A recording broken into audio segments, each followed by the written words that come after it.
Hello and welcome back to Average Mike, and today I'm sitting here on a toilet because this is the spot where our next home project build is going to happen.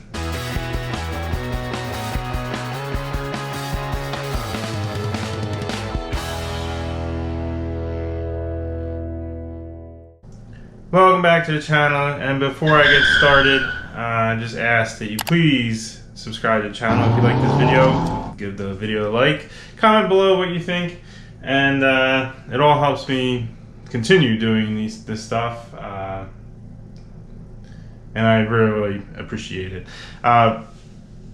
So today, like I said, we're going to be working in a bathroom. I'm sitting on the toilet here. But this is the powder room. There's no actual tub or shower or anything like that. But if I'm sitting here in the toilet, you turn around, it's a pretty big area for a powder room. We have these cabinets here, which we already have emptied out. And as you can expect, the reason why we emptied them out is because they're coming out. The idea is that we don't need a huge space for this powder room, and a lot of times jackets and stuff get hung up here, and this room is generally for guests, so we don't really care for them to see this. So the idea is, for now, we are going to pull these cabinets out. Like I said, you can kind of see where I started marking up the wall. We're gonna build a wall from here to over here, and put a barn door style door opening here, so we can kind of split two small little barn doors. I'm making things in my hand, but you can't see it. Two doors, they can go one each way, and it'll open up a closet that will have shelving all along here. It'll maximize the space for the closet. We won't have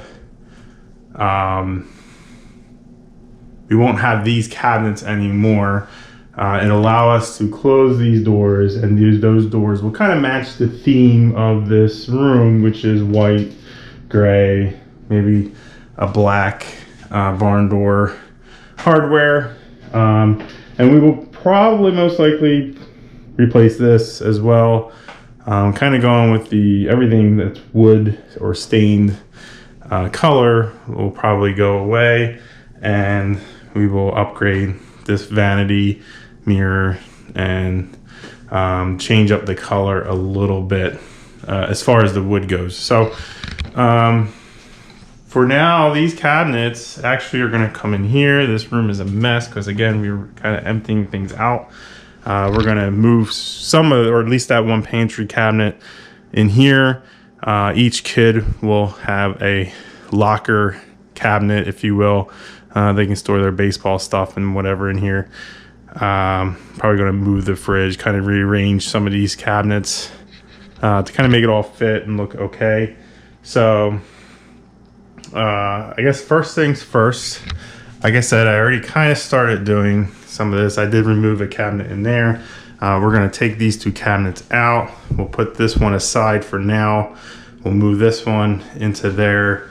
That way we can kind of put some things back. It'll just be temporary, just to kind of clean up this room for now. But we'll probably move the fridge too, just to move that and be done with it.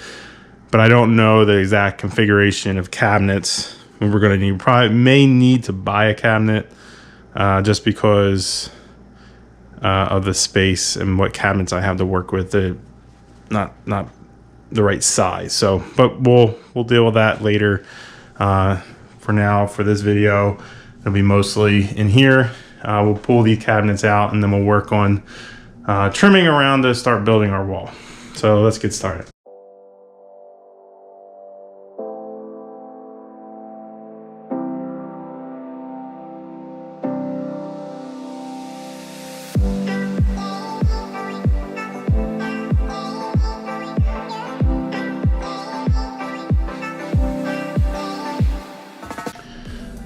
right, so we have this completely cleared out. As you saw, we did move some stuff around over there. I don't know if that's how we're gonna keep it, but for now, that's good. Temporarily, we didn't mount anything, but we can kind of toss all that stuff back in there for now.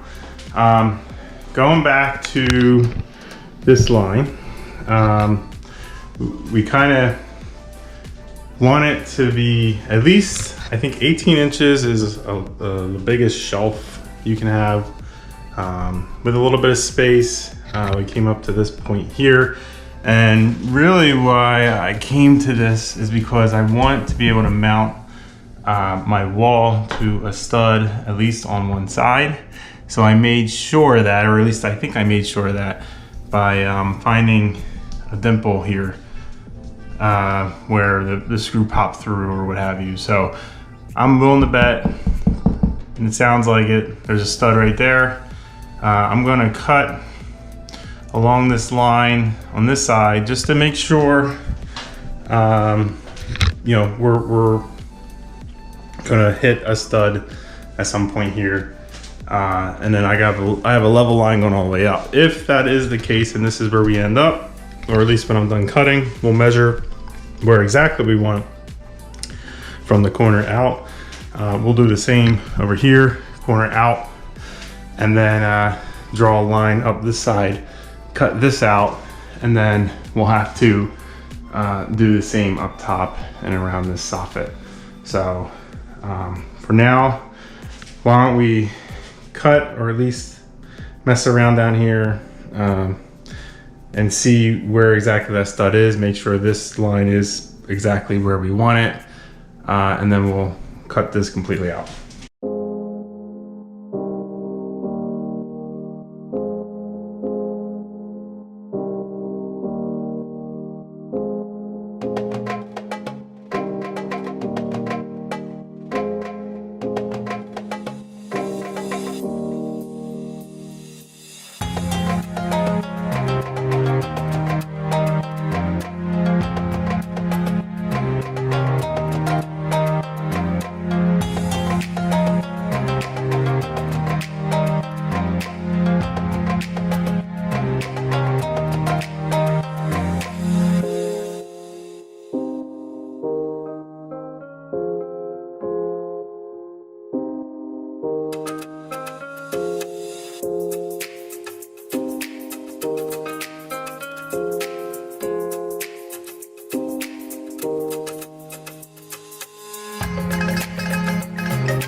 All right, guys, as you saw, we got measured out and cut around everywhere where the wall, or where the wall is going to mount to.